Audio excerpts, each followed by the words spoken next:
네, 같이 읽겠습니다. 시작. 우리에게 성령이 오시면. 네, 오늘 본문 말씀은 오직 너희에게 성령이 임하시면 이렇게 이제 시작을 하고 있는데, 이것을 제가 설교 제목으로 만들면서는 좀 더 각자 개인이 나에게 오신, 우리에게 오신 성령님으로 좀 가까이 느끼게 하기 위하여서 제목을 이렇게 바꿨습니다. 우리에게 성령이 오시면. 얼마 전 금요 철야 몇 주간을 통해서 성령 충만에 대해서 우리가 자세히 배우는 시간을 가졌는데, 여러분, 성령 하면 성도들이 주로 어떤 것을 떠올립니까? 성령 하면 대체적으로 이렇게 생각합니다. 나를 도와주시는 분, 나를 위로해 주시는 분, 내가 힘들 때, 또 시험에 닥쳤을 때 그 모든 것을 헤쳐나고 극복하고 넘어갈 수 있도록 힘 주시는 분, 또 은사를 주셔서 사용하여 병도 고치고 귀신도 쫓고 말씀도 잘 이해하고 그렇게 할 수 있게 해주시는 분. 그래서 대체로 성령 하나님은 그다음 뭐예요? 해주시는 분. 그래서 뭔가 나에게 성령 하나님은 해주시는 분으로 그렇게 생각합니다. 그런데 여기 오늘 본문 말씀 보세요. 7절부터 이어서 보면 이거 누가 직접 하신 말씀인 것을 알 수 있습니까?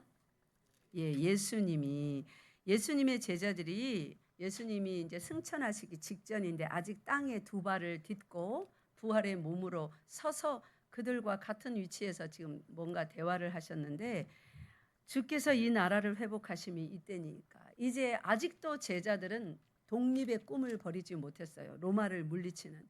그래서 이제 예수님이 죽으셨을 때는 우리가 잘못 생각했는가 보다, 다 끝났는가 보다 해서 죄다 흩어져서 숨었는데, 예수님이 부활을 하시자 이분의 능력이 탁월하구나, 진짜 하나님이시구나 하는 믿음이 제법 생겨나기 시작해서 이제는 됐다. 이제 로마 따위는 문제가 아니야. 그때 구약에서 선지자들을 통해서 약속해 주신 이 나라를 회복하심이 이때입니까? 예수님 부활하셨잖아요. 아직도 그러한 생각에서 벗어나지 못해서 그거를 물으니까 때와 시기는 예수님이 답변하십니다. 아버지께서 자기의 권한에 두셨으니 너희가 그때가 언젠가, 오늘인가 내일인가 이때인가 저때인가 지금 그런 것에 자꾸만 매여서 생각을 거기 묶어두지 말아라. 그런 것만 찾지 말아라. 누군가 좀 영웅적인 사람이 나타나면 이때가 우리나라를 회복할 때인가? 자꾸만 이스라엘 백성들은 로마의 압제하에 살면서 그것만이 최대 관심사로 살았습니다. 그럴 때 예수님께서 8절에 뭐라고 하시냐면, 오직 성령이 너희에게 임하시면, 그리고 제일 끝에 가면 끝머리에 뭐라고 합니까? 내 증인이 되리라 하시니라. 아멘. 성령이 너희에게 임하시면 로마 아래에 사는 너희의 그 고난을 다 아시고 도와주시고 보호해 주시고 용기를 북돋워 주시고 두려움에서 건져 주시고 이럴 거니 염려하지 말라가 아니라, 성령이 너희에게 임하시면 너희가 존재가 다른 존재들로 바뀌어버린대요. 지금까지는 그저 이 삶에서 내가 어떻게 이 가난을 벗어날까? 내가 어떻게 이 위험을 벗어날까? 내가 어떻게 이 압제에서 좀 풀어나서 자유롭게 살까? 누가 나를 도와줄까? 예수라는 이분이 나를 도와줄까? 세례 요한이라는 저 선생님이 나를 도와줄까? 지금 온 나라와 백성이 그것만 관심이 있었는데, 예수님께서는 아주 다른 말씀을 하십니다. 성령이 너희에게 임하시면, 이제 그들이 처음 알았던 하나님은 어떤 하나님이었어요? 여호와 하나님, 즉 삼위일체 중에서 말하면 성부 하나님을 알았습니다. 구약 시대를 통과해 내면서 성부 하나님을 알았다가 이제 신약, 즉 말세가 시작되면서 이제 누구를 만나게 되었습니까? 삼위일체 중에 제2위 하나님인 성자 예수님을 만나게 됐습니다. 근데 이제 예수 그리스도께서 죽으시고 부활하시고 승천하시기 이 직전에 예수 그리스도께서는 그 전에 죽음을 당하시기 전에도 여러 번 성령에 대해서 말씀하시고 이들에게 가르쳤지만 이제 아주 본격적으로 오신다 말씀하시며 성령이 오시면 이제 삼위 하나님 중에서 누구를 말씀하십니까? 제3위인 성령 하나님에 대해서 말씀하십니다. 그래서 성령이 오시면 성부께서 구약에 시나산 위에 오셔서 그들에게 계명을 주실 때 그들은 어떻게 했어요? 덜덜덜덜 떨면서 소리조차도 하나님께서 당신의 모습을 드러낸 게 아닙니다. 그죠? 그런데 그 소리조차도 두려워 떨며 견디지 못하겠노라고 그만 말씀해달라. 우리가 직접 듣는 이 두려움을 견디지 못한다. 모세가 산에 올라가서 다 듣고 대신 전달해달라고 했습니다. 예수 그리스도 성자께서 오시니 이제 그들은 두려워 떨지는 않고 오히려 무엇을 합니까? 그가 전하는 말씀에 심령이 덜덜덜덜 떨리는 거예요. 이제는 흙깃 한번 여자를 보기만 해도 그건 뭐래요? 간음한 거래요. 형제를 미워하는 마음을 품기만 해도 살인한 거예요. 그러니까 그 말씀이 칼과 같아서 양날선 검보다도 더 예리하게 그들의 양심을 찌르니 육신으로는 겁 안 냅니다. 딱 버티고 서 있습니다. 근데 뭐가 오금이 저리도록 겁납니까? 그 하는 말씀은 맞거든요. 그래서 그 말씀이 그들의 심령을 찌르니까 이제는 하나님 두려우니까 우리에게 말씀하지 마세요. 모세 선생님 당신이 올라가서 듣게 오세요. 하던 그 이스라엘 백성들이 이제는 겉으로 전혀 두려워하지 않고 속으로 찔리는데 그 양심을 찌를 때 무릎을 꿇었어야 되는데 그러지 않습니다. 도리어 그렇게 말씀하시는 자를 뭐 하려고 합니까? 죽이려 합니다. 요한복음 3장에서는 그 상태에 대해서 이렇게 말합니다. 빛이 세상에 왔을 때 세상은 어두움인 거로 빛을 싫어하여서 빛을 멀리하고 가까이 가지 않았다. 나중에는 어두움이 감히 무식하고 무지하고 어리석고 미련하게도 어두움이 뭘 삼키려고 합니까? 여러분, 어두움이 빛을 삼킬 수 있습니까? 자, 어두움을 그냥 양으로 한번 생각을 해봅시다. 여러분 생각하기 쉽게 어두움을 100톤쯤 갖다가 막 부었습니다. 그 먹물과 같은 이 연탄재 같은 새까만 어두움을 한 100톤 트럭 가득 채워서 1톤 트럭 100대 분량을 해서 여기다 꽉 어두움이 짙게 들이우도록 퍼부었다고 칩시다. 자, 그 정도 어두움이면 한 줄기 빛 정도야 꿀꺽 삼키고 남겠죠. 한 줄기 빛을 삼킬 수 있습니까? 어두움이? 없습니다. 그게 어두움의 미련함인 거예요. 악의 미련함인 거예요. 사단의 어리석임인 거예요. 그러니까 이 어두움이 감히 빛을 삼키겠다고 죽이십시오, 십자가에 못 박으세요 막 그렇게 해서 어두움이 한 분 예수 그리스도라는 세상의 빛을 꿀꺽 삼켜버렸습니다. 그리고 하루 이틀 사흘째가 되니 더 이상 꿀꺽 삼켜서 여기다가 품고 있지 못했습니다. 왜요? 너무 속이 쓰리고 너무 아픈 거예요. 감당 불능인 거예요. 어두움으로서는 빛을 머금고 있지 못합니다. 여러분 입 안에다가 벌겋게 달군 쇠꼬챙이를 이렇게 넣어놨다고 치세요. 몇 초 버틸래요? 촬영하는 분은 몇 초 버티겠죠. 못 버티고 뱉어냅니다. 그죠? 뱉어냅니다. 감당 불능입니다. 그런 분이 우리 하나님이시고 아버지이시고 구세주이시고 목자이십니다. 믿습니까? 그 예수님께서 어둠을 이기고 다시 부활하셔서 제자들 앞에 딱 서서 이제 뭐라고 하시냐면 성령이 너희에게 임하시면 이거 해줄 거야. 너희들이 원하는 그게 아닙니다. 아예 존재 자체가 변화해 버린다고 합니다. 뭐가 된대요? 내 증인이 되리라. 성령이 임하면 예수 그리스도의 증인이 된다고 그랬는데 많은 성도들은 이것을 어디 가서 전도지 나눠주면서 예수 믿으세요. 자꾸 이것만 생각합니다. 어디로 가라는 거. 왜냐하면 증인이 되리라 그 앞에 예루살렘과 유대와 사마리아와 땅 끝까지 이르러 그것 때문에 자꾸 어디로 가는 것만 생각합니다. 아니요. 영어 성경에 보면은 좀 독특하게 표현이 되어 있는데 In Jerusalem, in Judea and Samaria to the ends of the earth. 그게 뭐냐면 어디로 가라 이 방향은 여러분 저 중학교 때 다 전치사 배웠죠? in이에요, to예요. to죠. Go to school이잖아요. Go in school 아니죠. 어디로 가는 건 to예요. 근데 예루살렘, 유다 말할 때는 to가 아니라 뭘 전치사를 썼냐면 in을 쓰고 있습니다. 여기에 뭐 이것에 전적으로 이 전체 말씀의 해석을 기댈 수는 없습니다. 그러나 참고할 수는 있습니다. 왜 in을 썼을까? 그러니까 어디로 가는 게 먼저가 아니라는 거예요. 어디로 가는 게 먼저가 아니에요. 이들은 지금 예루살렘으로 가야 됩니까? 제자들이? 아니요. 그들은 원래 어디 있어요? 예루살렘에 있어요. 예수님은 예루살렘 떠나지 말라고 했어요. 누가 오실 때까지? 성령이 오실 때까지. 그리고 성령이 오시면 예루살렘에서 바로 사마리아로 가라. 바로 저 가이사로 가라. 아니요. 성령이 오셨는데 in 제루살렘. 여전히 예루살렘에 있어야 됩니다. 성령이 오셔도. 그 다음에 유대고, 그 다음에 사마리아고, 그 다음에 땅끝까지입니다. 이 도대체 뭘 말할까? 성령이 오시면 또 증인이 되는 거랍니다. 뭐 문제 해결하는 게 아니라 이 제자들이 증인이 되는 거랍니다. 오늘날 우리들도 성령이 오셨고 우리는 증인의 삶을 살아야 됩니다. 그래서 맨날 나가서 전도지 들고 어디로 가서 전도해라, 해외로 나가서 지금 복음 전해라. 자꾸만 그리로 먼저 달려가면 안 돼요.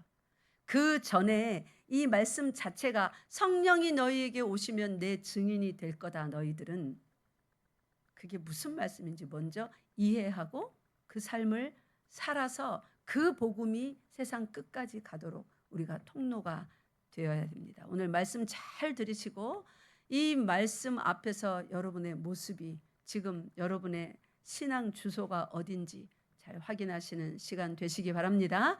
확인했다면 거울로 자기 생긴 모습이 어떤가 보고 나서 금방 돌아서서 잊어버리는 사람과 같은 야고보서에서 말씀하는 그 미련하고 어리석은 사람 되지 마십시오.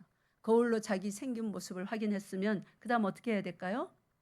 고쳐야죠. 밥풀이 붙었으면 떼어야 되고 단추가 잘못 채워졌으면 다시 풀어서 다시 꿰야 되고 신앙의 ABCD를 처음부터 탄탄히 기초를 놓아서 쌓아가는 다시 쌓는 여러분 되시기 바랍니다. 네. 자, 예수 그리스도께서 성령이 너희에게 임하시면 하신 그 말씀은 왜 그렇게 말씀하셨는가? 예수 그리스도 당신께서 성령이 임하시고 사역을 하셨습니다. 하물며 하나님이신 예수님인데 이 땅에서 육신, 우리와 똑같은 연약한 육신이라고 했습니다. 히브리서 4장에는 예수님이 우리와 똑같은 육신을 입고 있었으므로 모든 종류의 시험을 다 받으셨다고 했어요. 근데 죄는? 그럼 모든 종류의 시험, 우리가 받는 음란, 막 악독, 수근수근하는 거, 시기하는 거, 질투하는 거, 병 걸리는 거, 일하는데 뭐 잘 안 되는 거, 그런 모든 어려움과 시험을 다 받았다는 말입니다. 예수님이기 때문에 뭐를 피해가고 아니요. 하물며 사단이 자기를 섬기라고 그런 유혹도 받았습니다. 언제요? 말씀? 아니 금식? 기도한 뒤에요. 우리도 그런 유혹을 종종 받지 않습니까? 5만 가지 유혹을 다 받았습니다. 그런데 죄는 없으십니다. 왜 그랬냐면 예수님이 이 땅에 이 연약한 모든 막 이 육신적인 정욕이 다 나오는 육신, 동일한 육신을 입고 사셨음에도 불구하고 죄가 없으셨던 이유, 성령으로 매 순간 모든 호흡 하나하나가 성령으로, 그 다음 어떻게 해요? 충만하셨습니다. 충만은 이런 컵이 있으면 물이 가득한 게 충만이 아니라고 그랬죠. 그거는 그냥 가득한 거예요. 충만은 어떻게 해야 충만입니까? 이 안으로 다른 이물질이 들어갈 수 없는 상태가 충만입니다.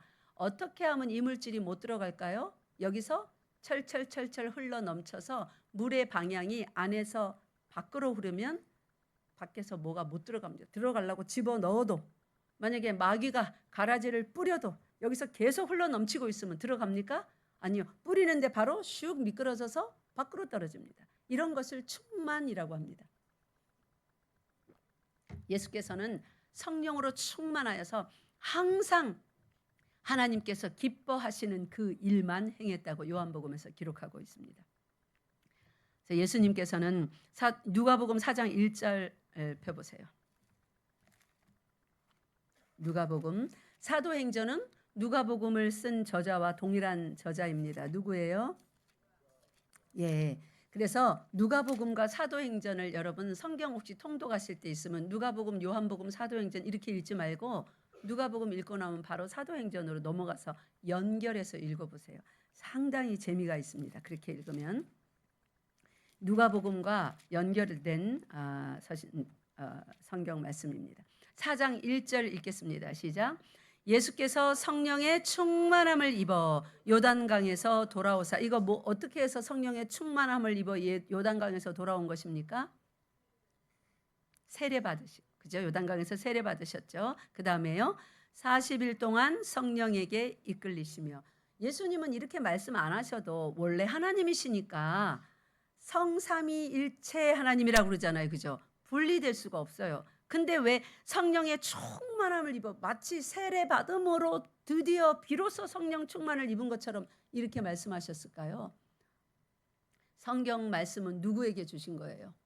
자녀들에게 주신 거예요. 우리에게 읽고 깨닫고 사모하고 그리 되기를 원하라고요. 이렇게 해서 우리에게 구원이 온 것을 알으라고요. 그러니까 예수님께서 성령 충만함을 입어 요단강에서 돌아오사 광야에서 40일 동안 성령에게 이끌리시며. 자, 시험도 누구에게 이끌리시며 받으십니까? 성령에게 이끌려. 그러니까 성령께서 허락하시는 어려움, 환난도 있다는 겁니다. 그죠? 뭐 하기 위해서? 우리의 믿음을 테스트, 시험 치는 거예요. 그건 템테이션이라는 유혹과 다른 거예요. 우리를 유혹해서 죄에 빠뜨리려는 것이 아니라 우리의 믿음을 견고히 하고 거룩하게 하고 더 잘하게 하기 위하여서 성령의 충만함을 받아. 그러면 우리에게 언제 어떤 종류의 시험이 닥칠지 우리가 알까요? 모르잖아요. 그럼 우리는 항상 뭘 구해야 됩니까? 성령 충만을 구해야죠. 그래야 예수님처럼 시험을 이길 수가 있는 겁니다. 예수님도 이렇게 성령 충만하여서 사역을 시작하십니다. 4장 14절에 보면 성령의 능력으로 사역하셨다고 되어 있습니다. 또 4장 18절에서 19절에 보면 성령의 기름 부음으로 하나님 나라를 선포하셨다고 되어 있습니다. 4장 43절에 보면 하나님의 복음, 하나님 나라 복음 전파의 사명을 성령으로 감당하셨다고 적혀 있습니다. 그렇게 누가가 예수님도 성령 충만하여서 성령에 이끌림 받아 하나님의 모든 뜻을 그가 이 땅에 살아있는 동안 다 이루셨습니다. 십자가 위에서 다 이루었다 선포하셨습니다. 그 예수님이 다 이루시고 죽으시고 부활하셔서 제자들 앞에 하시는 말씀이 성령이 너희에게 임하시면. 예수님이 제자들에게 성령이 너희에게 임하시면 하고 말씀하실 때 무엇을 원할까요? 제자들처럼 알아맞추는 거, 예언해서 그때가 언젠지 막 성령 받았다, 능력 받았다 하면서 사람들은 언제 예수님이 어디에 오신다 막 그런 거 예언하죠. 그죠? 그래서 사람들을 미혹합니다. 막 산 위에 흰 옷 입고 왜 꼭 흰 소복은 입는지 몰라요. 무섭게 시리 소복 입고 다 떼거리로 모아갖고 돈 다 바치라 해서 돈은 자그주머니 넣고 사람들은 발가벗기고 소복 입혀갖고 산 위에 세워놓고 이단들이 하는 짓 아닙니까? 성령이 그런 거 한답니까? 아니요. 성령이 너희에게 임하시면 너희가 내 증인이 되리라. 증인되게 하기 위해서 성령이 임하신답니다.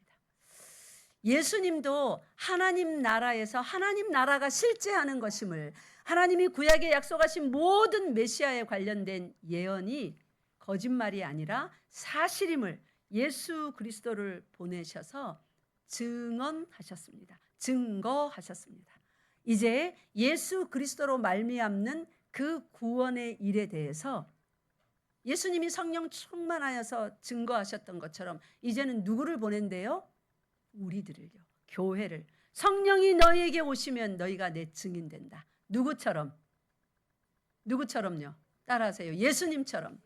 어린이들 노래 중에 나처럼 해봐라 이렇게 따라 하려고 해도 안 됩니다. 어떤 애는 춤을 얼마나 잘 추는지요. 그 춤의 아름다운 맵시를 따라낼 수가 없어요. 춤추기는 추는데 개다리 춤을 춥니다. 나처럼 해봐라 이렇게 하고 또 뭘 막 행동을 하는데 따라할 수가 없어요. 예수님처럼 아무리 따라하려고 해도 겉으로 모양은 낼 수 있습니다. 하나님을 거룩하게 예배하는 척 할 수 있고 희생적으로 누군가를 섬기는 척 할 수 있습니다. 그런데 성령으로 충만하여 하지 않는 모든 것은 따라하세요. 가짜다.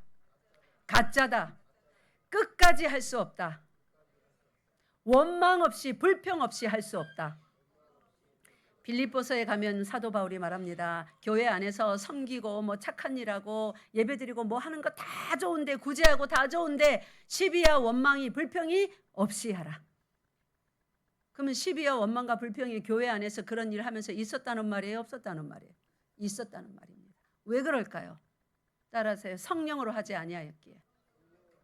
성령으로 되지 아니하는 일은 제법 모양 낼 수 있습니다. 그럴듯하게 할 수 있습니다. 그러나 끝까지 가지 못합니다. 자, 증거를 하나 대드리겠습니다. 마태복음 16장 펴보세요.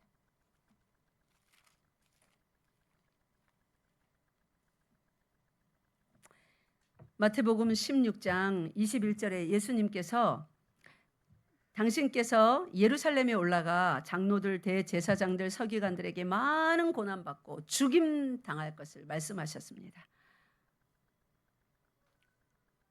그러니까 베드로가 뭐라고 합니까? 22절 시작. 베드로가 예수를 붙들고 항변하여 이르되 주여 그리 마옵소서 이 일이 결코 주께 미치지 아니하리이다. 아멘. 지금 조금 전에 한 30분 1시간 전에 조금 전에 베드로가 어떤 말을 했냐면 16절 15절에서 이르시되 너희는 나를 누구라 하느냐 하니까 16절에 시작. 시몬 베드로가 대답하여 이르되 주는 그리스도시요 살아계신 하나님의 아들이시니이다. 이 위대한 고백을 한 베드로 누가 알게 해줬어요? 하나님이 알게 해주셔요. 지식이 아주 상당합니다. 이거는 세상에서 얻은 지식이 아니에요. 하늘에서 온 지식이 하나님의 은혜로 그에게 임했어요. 이렇게 고백하더니 조금 있다가 예수님이 죽으신다니까 절대로 그러시면 안 됩니다. 그런 일이 당신에게 미치지 않겠습니다. 예수님이 아주 호되게 야단쳤습니다. 사탄아 내 뒤로 물러가라. 반성했겠죠. 내 정신 차려야지 했겠죠. 열심히 또 예수님 쫓아다니면서 사역을 열심히 합니다. 그런데 얼마 지나지 않아서 이제 이 시점으로부터 한 1년 정도에 베드로는 어떤 사람으로 또 말합니까? 마태복음 26장 펴보세요. 마태복음 26장 70절입니다.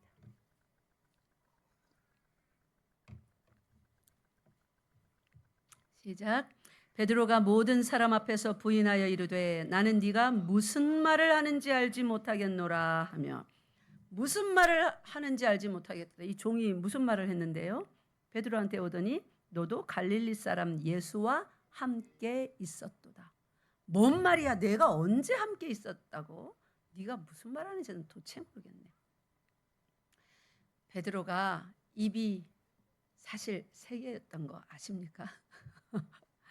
세 개였어요. 주는 그리스도시요 살아계신 하나님의 아들이시니다. 왼쪽 입으로 말하고 가운데 입으로 주님 그리하시면 안 됩니다. 죽지 마세요. 죽음이 미치지 않겠습니다. 가운데 입으로 말하고 나는 그분이 도대체 네가 뭔 소리 하는지 모르겠다. 예수가 누구야? 오른쪽 입으로 말하고 그랬을까요? 아니죠. 베드로도 입이 우리와 똑같이 한 개밖에 없었습니다. 한 입으로 상황에 따라서 엄청 거룩한 말도 하고 진리도 말하고 완전히 새빨간 거짓말도 말하고. 야고보서에 가면 이런 말씀이 있어요. 한 입으로 찬송과 저주를 함께 낸다는. 혓바닥이 두 개입니까? 혓바닥이 두 개인 존재가 있죠. 이 피조물 중에 누구예요? 뱀이지요. 거짓말하는 거짓의 아비. 그러니까 다 성령이 임하지 않으면 마귀 자식들인 거예요. 사두개인 바리새인만 욕할 필요가 없습니다. 우리가 모두 베드로라는 것을 이렇게 드러내시는 것입니다. 여러분 모두 다 충성스럽지 않습니다. 성령이 임하여서 성령이 딱 사로잡고 띠띠고 원하지 않는 곳으로 끌고 가주시지 않으면 우리는 다 베드로예요. 이런 상황에서 이 말하고 저런 상황에서 저 말하고, 여러분 일생을 지금까지 살아오면서 예수 믿었음에도 불구하고 예수님은 나의 구주이십니다. 나의 죄를 용서해 주셔서 감사합니다. 내가 구원받았음을 믿습니다. 고백하면서도 한 입으로 이 사람하고 말할 때는 그래 맞아 그런 것 같아. 저 사람하고 말할 때는 그게 무슨 말이야, 내가 그런 적 없어. 이렇게 한 입으로 두 말 한 적 없습니까? 상당히 많으실 겁니다. 그게 인간이에요. 그게 우리 모두입니다. 그래서 예수님께서는 하나님 나라의 그 구원의 복음을 사람에게 맡기신 것이 아닙니다. 나를 사랑하는 너희 제자들아, 너희가 이제 목숨도 바칠 수 있을 것 같으냐? 네가 참으로 나를 사랑하느냐? 그 사랑으로는 안 된다. 기다려라. 성령이 너희에게 오시면 너희가 뭘 받아요? 권능을 받고. 이 권능이 뭐예요? 이제 한 입으로 두말하지 않는 권능. 칼이 목에 들어와도, 권총이 내 머리에 겨누어져도, 채찍이 내 등에 내리 꽂혀져도,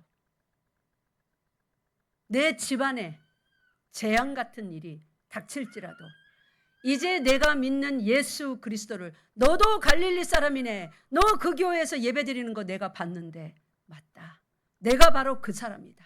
주 예수 그리스도는 하나님의 아들이시고 나의 구원자이시다. 나는 세상이 뭐라 해도 이거를 더 이상 부인할 수가 없다 하고 고백할 수 있는 능력의 사람들로 변화되게 된다는 말이에요. 그러면 그 증거는 전도지 주면서 딴 나라에 가서 어디 저 골목에 가서 예수 믿으세요 그렇게만 하는 겁니까? 아니요. 그래서 예루살렘부터 말한 거예요. 예루살렘은 뭡니까? 그 제자들이 살았던 자기 삶의 터전 동네입니다. 동네에서 예수 그리스도의 증인이 되려면 어떻게 해야 됩니까? 바로 그 여종, 너 예수 믿는 사람이지, 너 예수님과 함께 있었지. 맞습니다. 내가 갈릴리 사람 그 예수 그리스도와 함께 있었고 그 예수는 죽었다가 살아나신 하나님의 아들이십니다 하고 그 동네에서 전해야 되는 거예요. 그러면 동네에서 그렇게 전하려면 옛날에 내가 살짝 거짓말도 하고 한 대 맞으면 두 대 갚아주고 욕 한마디 들으면 세 마디 네 마디 하고 그 동네에서 그렇게 옛날에 살았다 칩시다. 이제 예수님을 믿고 구원받고 예수 그리스도를 전파하는데 똑같은 행위로 그 동네에서 산다면 내가 전하는 예수 그리스도의 복음을 누가 받아들인단 말입니까? 그죠? 그러니 복음 전한다는 것은 용서부터 시작하는 겁니다. 나에게 모욕 주었던 사람, 상처 주었던 사람, 힘들게 했던 사람, 빌려가고 안 갚는 사람 다 용서부터 시작하는 거예요. 그 용서해야 될 사람은 저기 필리핀에 있는 게 아니에요. 저 중국에 있는 게 아니에요. 저 덕계에 있는 게 아니에요. 여러분이 용서해야 될 사람은 여러분의 예루살렘, 내 가정 안에 있어요. 내 집 울타리 안에, 내 친척 안에, 내 동네 안에, 여러분이 항상 다니는 그 직장과 학교 안에, 거기에 용서해야 될 사람들이 있는 것입니다. 마태복음 6장으로 가봅시다. 마태복음 6장 14절 15절 읽겠습니다. 너희에게 성령이 임하시면 너희가 내 증인이 되리라. 그 말은 예수 그리스도처럼 해야 됩니다. 예수님은 성령 충만하였기에 십자가 위에 매달려서 그 고통 중에도 자기 앞에서 조롱하고 겉옷을 이 주사위 굴려서 제비 뽑는 그 사람들을 향해 보면서 뭐라고 했습니까? 다 도망가 버린 제자들, 그 비참한 상황에서 예수님이 십자가 위에서 그들을 보며 뭐라고 그랬어요? 아버지여 저들을, 이게 복음의 시작입니다, 여러분. 복음은 전도지 싸들고 어디 남의 동네에 가서 나와 상관없는 사람들에게 예수 믿으세요 그것부터 하는 거 아니에요. 복음은 내 집에서부터 하는 겁니다. 예루살렘에서부터, 내 교회에서부터. 그렇게 내가 예수님이 살아계시다는 그렇게 증인되는 거예요. 예수님이 안 살아계시면 용서 왜 합니까? 한 대 맞으면 내가 힘이 있으면 두 대 쳐야죠. 다시는 나한테 대들지 못하도록. 아주 묵사발을 만들어 놔야죠. 내가 지나가는 소리만 나도 어이쿠 하고 숨어버리도록. 그게 세상의 이치 아닙니까? 약육강식, 인과응보, 그거 세상의 이치잖아요. 하나님의 이치 아닙니다. 성령이 여러분들에게 임하셨음을 믿습니까? 예수님의 증인 되셔야 됩니다. 증인은 용서하는 것부터 시작하세요. 하나님 앞에서만 잘하려 하지 마세요. 예수 믿는다, 성령이 임했다 하면 주일 성수만 잘하면 되는 건 줄 알아요. 성령이 너희에게 임하시면 항상 성전 예배 빠지지 마라, 이런 거 안 적었잖아요. 증인되래요. 우리가 사는 삶의 터전에서. 자, 14절 15절 읽겠습니다. 시작. 너희가 사람의 잘못을 용서하면 너희 하늘 아버지께서도 너희 잘못을 용서하시려니와 너희가 사람의 잘못을 용서하지 아니하면 너희 아버지께서 너희 잘못을 용서하지 아니하시리라. 아멘. 이것은 너희도 용서 안 하면 나도 너희 용서 안 할 거야, 구원 국물도 없어, 이 말이 아닙니다. 용서할 수 있는 능력을 예수 그리스도처럼 그분이 가지셨던 그 능력을, 권세를 우리에게 주신단 말이에요. 그 권세는, 그 능력을 어디로부터 옵니까? 성령이 우리에게 임하면 우리가 뭘 받아요? 권능을 받아서 우리 삶의 터전으로부터 하나님의 증인이 됩니까? 되는 것입니다. 그러면 예수 그리스도의 모습을 드러내야 되는 거잖아요. 증인이라는 말은, 그죠? 예수님이 실제 하신다는 거, 그분이 어떤 분이시라는 거. 그분이 뭐 전도지 한 장 내밀면서 예수 믿으세요, 하나님은 당신을 사랑하십니다, 끝, 이런 분이셨습니까? 세상에 와서? 아니요. 그분의 삶을 주셨던, 목숨을 주셨던, 삶으로 하나님 나라가 어떠한 나라인지 증거했던, 하나님 나라는 어떠한 나라냐면요, 문둥병 걸린 사람도 끌어안는 나라입니다. 가난한 과부 멀리하지 아니하고 찾아가는 나라입니다. 몸을 한껏 더럽힌 창기 더럽다 하지 아니하고 가서 용서해주고 손잡는 나라입니다. 하나님 나라는요, 눈먼 맹인들, 귀먼 귀머거리들, 죄가 많아서 저주받아서 저렇다 하지 아니하고 가서 끌어안고 함께 울고 함께 먹고 마시며 잔치하는 나라입니다. 세리와 그렇게 하는 나라, 가난한 자들과 그렇게 하는 나라, 그런 나라가 하나님 나라입니다. 이 세상 나라는 냄새 난다, 저 사람들 여기 못 오게 하라, 호텔에, 백화점 호텔까지 안 가고 백화점만 해도 남루한 냄새 나는 노숙자가 보따리 하나 들고 들어가 보세요. 들어갈 수 있겠습니까? 아니요, 걸리죠. 여기 들어오시면 안 됩니다.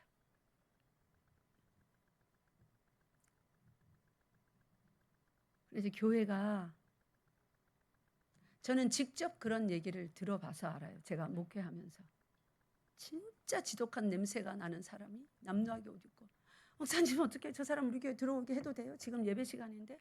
예배 시간이니까 들어오게 해야죠. 저 사람 가방에 소주가 한 가방인데 들어오게 해도 돼요? 좀 밖에 좀 있다가 나중에 오라 할까요? 당연히 들어와서 맨 앞자리에 앉으라 그래야죠. 그래서 복음이 필요한 거 아닙니까? 그래서 예수님이 필요한 거 아닙니까? 성령은 뭐하러 우리에게 임한 겁니까? 그런 사람들 나는 못 끌어안는데 누구는 끌어안으십니까? 하나님은 끌어안으세요. 그래서 성령이 임한 거예요. 그렇게 우리가 하나님의, 예수님의 증인 되는 거예요. 성령의 힘으로 끌어안고, 성령의 힘으로 용서하고, 성령의 힘으로 인내하고 바라봐주고. 나는 못해요. 나는 베드로처럼 하죠. 저 사람 누구야? 나 몰라요. 한 번도 만난 적도 없어요. 당신 무슨 말 하는 겁니까?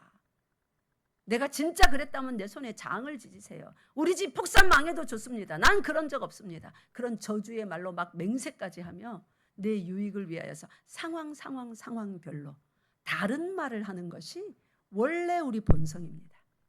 그 원래 우리 본성대로 살지 못하도록 하시는 이가 누굽니까? 성령 하나님입니다. 와서 딱 묶어버립니다. 요한복음 21장 펴세요.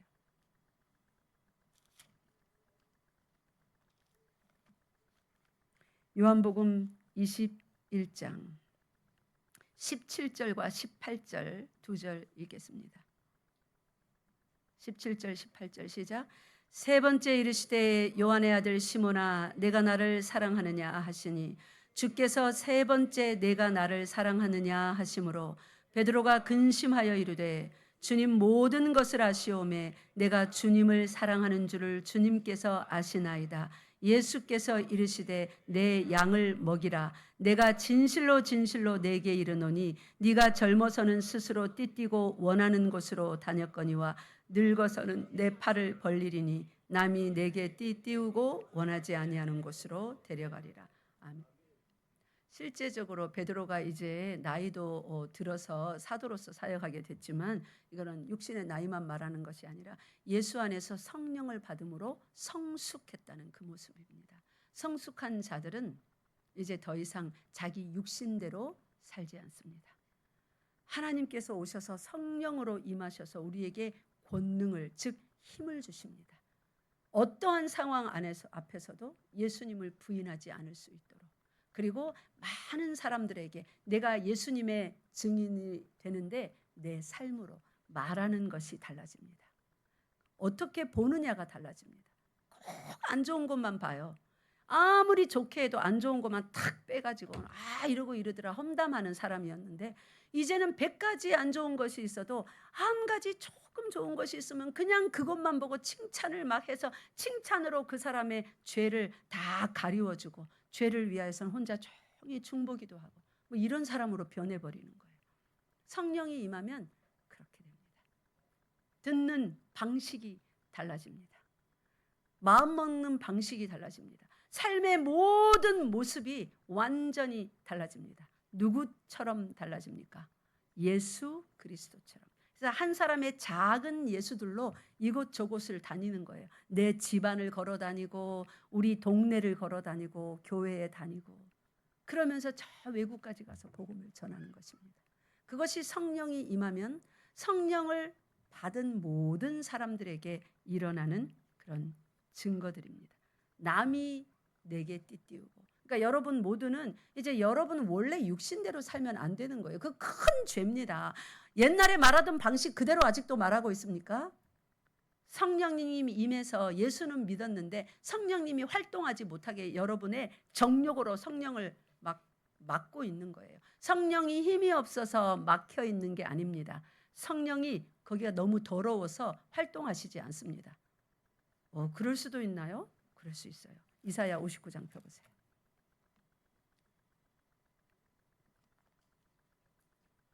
이사야 59장 1절 2절 읽겠습니다. 시작. 여호와의 손이 짧아 구원하지 못하심도 아니요 귀가 둔하여 듣지 못하심도 아니라 오직 너희 죄악이 너희와 너희 하나님 사이를 갈라놓았고 너희 죄가 그의 얼굴을 가리어서 너희에게서 듣지 않으시게 함이니라. 아멘. 하나님이 능력이 없어서 역사 안 하시는 게 아니에요. 여러분 속에서 하나님은 오늘도 여러분 모두를 통하여 치료도 하시고 귀신도 쫓고 성경도 깨닫게 하시고 예언도 하게 하시고 다 하실 수 있습니다. 그런다 하나님의 뜻대로 어떤 이에게서는 이런 일을 하시고 어떤 이에게서는 저런 일을 하시고 하나님이 하고 싶은 대로 하실 수 있는 능력이 있고 권한이 있습니다. 그런 하나님이 왜 나를 통하여서는 아무 일도 안 해주실까? 나는 성경을 읽어도 아직도 모르겠고 내 성격도 안 변하고 어쩌고 저쩌고 막 우리가 그러잖아요. 여기 보세요. 우리의 죄 때문에 죄가 하나님과 우리 사이를 갈라놓아요. 너무 추잡하고 더러워서 활동하지 않으시는 겁니다. 가만히 이제 다 가르쳤으니까 하나님 도와주세요 하기를 기다리는 거예요. 내가 너무 추악한 죄인이오니 나를 도와주시옵소서. 시편 51편 펴보세요. 다윗 왕이 성령을 받은 사람입니까? 안 받은 사람입니까? 안 받은 사람이에요. 예, 성령을 받은 사람이죠. 구약 시대 때 딱 세 종류의 사람만이 하나님께서 기름 붓습니다. 기름 붓는다는 말은 그의 영을 보내신다는 말이에요. 일할 수 있도록. 몇 가지 직분이었습니까? 왕과 제사장과 선지자. 다윗은 왕이었습니다. 그죠? 그가 기름 부을 때 성령이 임했습니다. 하물며 사울 왕도 기름 부을 때 성령이 임한 모습을 보이지 않았습니까? 그죠? 예언하고 막. 근데 다윗이 이 기름 부음을 받았고 성령이 그 속에 있어서 하나님을 믿었던 왕인데 51편에 보면 밧세바와 엄청난 그런 더러운 죄를 지었습니다. 여러분 더러운 죄를 지은 그 사람 속에서 계속 역사하지 않고 멈추시고 계십니다. 때를 기다리십니다. 뭐 할 때를 기다리느냐? 51편 1절부터 4절까지 읽겠습니다. 시작. 하나님이여 주의 인자를 따라 내게 은혜를 베푸시며 주의 많은 긍휼을 따라 내 죄악을 지워주소서. 나의 죄악을 말갛게 씻으시며 나의 죄를 깨끗이 제하소서. 물은 나는 내 죄가를 아오니 내 죄가 항상 내 앞에 있나이다. 내가 주께만 범죄하여 주의 목전에 악을 행하였사오니 주께서 말씀하실 때에 의로우시다 하고 주께서 심판하실 때에 순전하시다 하리이다. 아멘. 네. 왜 주께만 죄를 지었다 하냐면 밧세바한테도 죄를 지었고 우리아한테도 죄를 지었잖아요. 그죠? 근데 왜 주께만 지었다 하냐면 주께 죄를 지음으로 모든 사람에게 다 죄를 짓게 되는 거예요. 여러분이 죄를 짓는다면 그것은 하나님 앞에 죄를 지었기 때문에, 즉 하나님과 가까이 하려고 애를 쓰지 않은 거예요. 날마다 말씀 묵상하고 기도함으로, 하나님께 간구와 기도를 함으로, 다른 일을 위한 도구를 함으로 하나님 편에 서야 되는데 뭐 해주세요, 뭐 해주세요, 뭐 해주세요 이러면서 아직 이루어지지 않은 내 삶의 핍절한 그것만 묵상하고 있는 거예요. 모든 것 이미 들고 계신 하나님을 묵상해야 되는데 없는 통장만 묵상하고 있는 거예요. 없는 내 약한 건강, 약한 몸만 묵상하고 있는 거예요. 공부 잘 못하는 내 자식만 쳐다보고 있는 거예요. 월급 쥐꼬리만한 그 회사만 쳐다보고 있는 거예요. 그 위에 하나님을 안 보고. 그러니 하나님께서 고개를 들라 마음에 두드리시다가 말을 안 들으면 기다리시는 거예요. 그러는 와중에 온갖 죄를 저지릅니다. 다윗 왕이 이렇게 다시 회개했을 때 그에게 얼마나 큰 은혜로 임해 주십니까? 아들이 죽었었는데 그 다음에 주신 아들, 회개하니까 어떤 복으로 임하시던가요? 솔로몬이라고 하는 그 위대한 아들을 그에게 주십니다. 사랑하는 성도 여러분, 성령이 우리에게 임하면 이거 해주고 저거 해주고 저거 해주고 입맛대로 골라 내 좋은 거 이제 다 해주신다. 그게 아니에요. 성령이 내게 임하면 나는 하나님의 증인 될 수 없고 늘 배신하고 부인할 수밖에 없는 베드로와 같은 연약한 자이나 성령이 임하시면 내 맘대로 살도록 이제 내버려 두지 않으십니다. 누구 맘대로 살도록 하십니까? 하나님 뜻대로. 하나님 뜻대로 살도록. 예수님은 아버지의 뜻이 당신의 양식이라고 요한복음 4장에서 말씀하셨습니다.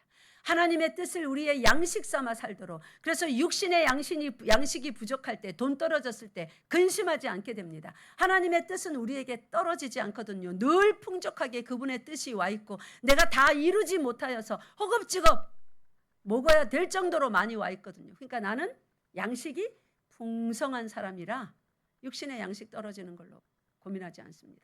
그렇게 그의 나라와 의를 먼저 구하니 하나님의 약속이 그 사람의 삶 가운데 이루어집니다. 어떻게 이루어집니까? 이 모든 것을 더하여 주시는. 날마다 덩실덩실 춤을 추며 살죠. 그래서 사도 바울이 감옥에서도 춤춘 거예요. 매 맞고 피 질질 흘리며 감옥에 갇혔는데 뭐가 즐겁단 말이니까. 성령이 그에게 임했고 예수 그리스도의 증인되는 삶을 살면서 감옥에서도 기뻐할 수 있었던 것입니다. 사자굴 속에서도 기뻐할 수 있었던 것입니다. 사자의 날카로운 이빨과 발톱이 더 이상 무섭지 않은 것입니다. 사자 이빨과 발톱 앞에서는 모른다 해야죠. 기도 그거 며칠 잠깐 멈추면 어떻다고. 평생 기도하지 말아도 아니고 일정 기간을 정해두고 기도하지 마라, 왕한테만 기도해라. 안 그러면 사자 밥 된다. 그럼 살짝 눈 감으면 되는 일 아닙니까? 그런데 성령이 띠띠면, 성령이 우리에게 임하면 그런 가증한 삶에서 벗어날 수 있다는 거예요. 이것이 성령이 임한 사람들에게 주시는 정결함이요, 고상함이요, 고귀함입니다. 믿습니까? 여러분 성령 받으신 분들입니까? 예수 그리스도께서 사도행전 10장 38절 그냥 들으세요. 사역하실 때 이 육신이 얼마나 방해가 됐는 줄 아십니까? 예수님이 육신을 입고 사역하는 게 편할까요? 육신 입지 말고 그냥 영이신 하나님으로만 이 땅에 오실 수도 있잖아요. 그죠? 하나님으로 사역하시는 게 편할까요? 1번이에요? 2번이에요? 2번이죠. 당연히. 근데 육신을 입으셨어요. 이거는 끝없는 방해를 이 육신으로부터 평생 받으셨다는 거예요. 그래서 그 방해받은 증거로 겟세마네 동산에서 딱 한 번 자신의 주장, 육신의 정욕이죠. 정욕을 아버지께 한번 올리잖아요. 이 컵을 내게서 이 잔을 내게서 저 멀리 좀 하게 해주세요. 할 수만 있거든. 결국은 죄짓지 않습니다. 어떻게 합니까? 아버지의 뜻대로 하시옵소서. 예수님은 이 육신에게 엄청난 방해를 받으셨습니다. 아버지의 뜻을 실행하는 데 있어서. 예수님도 방해를 받으셨는데 우리 같은 이 죄악된 인생들이야 육신의 방해를 받는 게 아니라 우리가 옳다구나 하고 맞장구까지 치죠. 육신의 소욕에. 육신에서 많은 방해가 제약이 예수님께로부터 쏟아지니까 사도행전 10장 38절에 하나님이 나사렛 예수에게 성령과 능력을 기름 붓듯 하셨음에 그가 두루 다니시며 선한 일을 행하시고 마귀에게 눌린 모든 사람을 고치셨으니 이는 하나님이 함께 하셨습니다. 육신을 입으신 하나님께 원래 예수님은 성령을 안 받으셔도 돼요. 원래 삼위일체 아니십니까? 그죠? 성령에 충만하여 계신 분입니다. 근데 기름 붓듯 부으셨대요. 그 말은 뭐예요? 육신의 방해를 받는 육신을 입고 사역하시는 그분이 육신의 모든 소욕을 넘어설 수 있도록 기름 붓듯. 자, 우리 육신 속에 여전히 살아갑니다. 성령을 기름 붓듯 부음을 받아야 돼요? 안 받아야 돼요? 예수님보다 훨씬 더 열심히 간구해야 되겠죠. 예수님이 약속해 주셨어요. 성령을 보내신다고. 성령은 우리의 영에만 역사하시는 분 아닙니다. 우리의 영과 연약한 혼과 육신의 두루 다 역사하셔서 장악하시고 예수 그리스도가 살아계신 하나님이시요 우리의 구원자이심을 증언하게 하시고 증거하게 하시는 살아계신 인격이신 하나님이십니다. 믿습니까? 그 성령이 오셨다는 것이 우리에게 얼마나 기쁜 소식이어야 될지요. 성령이 오셨네, 성령이 오셨네. 이 성령이 오셨다는 것은 예수 그리스도의 오심 그 이후로 가장 기쁜 소식이어야 돼요. 예수님께서 약속하신 모든 구원의 은혜와 축복이 보호가 성령이 아니면 내 것이 안 돼요. 그리고 내가 하나님께 드리는 뭐 이렇게 찬양을 드리고 기도를 드리고 하는 모든 것이 우리로부터 올라가는 모든 것이 성령이 아니면 전달이 안 됩니다. 사람의 영 외에는 사람의 일을 알지 못하는 것처럼 하나님의 영 외에는 하나님의 일을 알지 못한다 했어요. 하나님이 뭘 원하는지 몰라서 우리는 자꾸 엉뚱한 거 만들어다 드립니다. 여러분 어버이날이라 선물 받으셨죠? 자녀들이 어버이 마음과 달라요. 선물을 줬는데 하나도 마음에 안 들어. 자녀들 가고 나면 어떡합니까? 가서 바꾸러 갑니다. 그래서 요즘에는 그렇게 안 하려고 서로 간에 편하려고 뭘 줍니까? 돈을 줍니다. 하나님의 영 외에는 몰라요. 여러분 성령 충만을 구하기 전에 회개하셔야 됩니다. 더러운 곳에서는 하나님의 영이 역사하시지 않습니다. 여러분 이미 성령 받으셨음을 믿습니까? 매일매일 철저하게 회개하십시오. 우리는 회개가 뭔지 배웠습니다. 회개 두 가지로 말해보세요. 회개가 뭐예요? 죄에 대해서 안타까워하는 상한 마음. 그래서 고백해야 됩니다. 두 번째 회개가 뭐예요? 그렇게 죄가 내가 죄인이라는 걸 고백했으면 그 다음 뭐예요? 다윗 보세요. 그 여인을 취했는데 실컷 침상해졌도록 회개해놓고 용서받으니까 그 다음에 또 다른 여자 취합니까? 아니요. 나이가 늙어서 신하들이 아비삭이라는 아주 예쁜 여인을 몸이 차가우니까 그 옆에 뉘어놓아도 전혀 상관하지 않았다고 했습니다. 그 이후로 다윗은 음란죄를 저지르지 않았습니다. 이것이 회개라는 거예요. 변화된 삶. 그렇게 고백했으면 그 일을 하면 안 됩니다. 근데 우리 연약해서 또 하죠. 또 고백하고 또 고백하고 매일매일 회개하는 삶 사시기 바랍니다. 회개했으면 그 다음에 깨끗이 청소된 채로 그대로 있으면 이 마귀가 장난질하겠죠. 깨끗이 청소했으면 그 다음에 무엇으로 가득 채워야 될까요? 성령 하나님의 역사로 가득 채워져야 됩니다. 사랑하는 성도 여러분, 성령이 너희에게 임하시면 너희가 내 증인이 된다. 그 말 선교, 나는 선교 안 가니까 이렇게 생각하지 마세요. 그게 증인이 아닙니다. 여러분이 살아가는 그 현장, 가족, 친척, 교회, 우리의 이 마을, 이 모든 곳이 직장, 학교 친구와의 모임, 모든 곳이 여러분이 예수 그리스도가 살아계시다는 것을 드러내야 될 삶의 선교의 전도의 현장인 줄 믿으시기 바랍니다. 이제는 선교를 굳이 외국에 안 나가도 할 수 있어요. 선교는 뭐예요? 우리 문화권, 언어권이 아닌 사람들에게 전하는 게 선교잖아요. 그죠? 동일 문화, 언어는 전도고 우리가 그렇게 구별을 합니다. 그런데 이 길만 나가도 누가 많아요? 우리의 언어와 문화권이 아닌 사람들이 넘쳐나요. 그러니까 여기서 전도도 하고 선교도 하는 거예요. 성령이 함께 계신다는 것 잊지 마시고 성령 하나님께서 여러분 속에서 활발히 역사하실 수 있도록 자신을 깨끗하게 거룩하게 하는 일에 힘쓰시기 바랍니다. 우리 모두에게서 성령의 역사를 보게 된다면 우리가 얼마나 즐겁겠습니까? 하나님이 우리 교회를 얼마나 주목하여 보시겠습니까? 하나님이 주목하여 보시면 그분에게서 떨어질 것이 무엇이겠습니까? 끊이지 않는 만나와 메추라기, 즉 축복이 아니겠습니까? 먹고 살 걱정 세상이 아무리 힘들고 어려워진다 할지라도 안 하셔도 됩니다. 믿으십니까? 기도하겠습니다.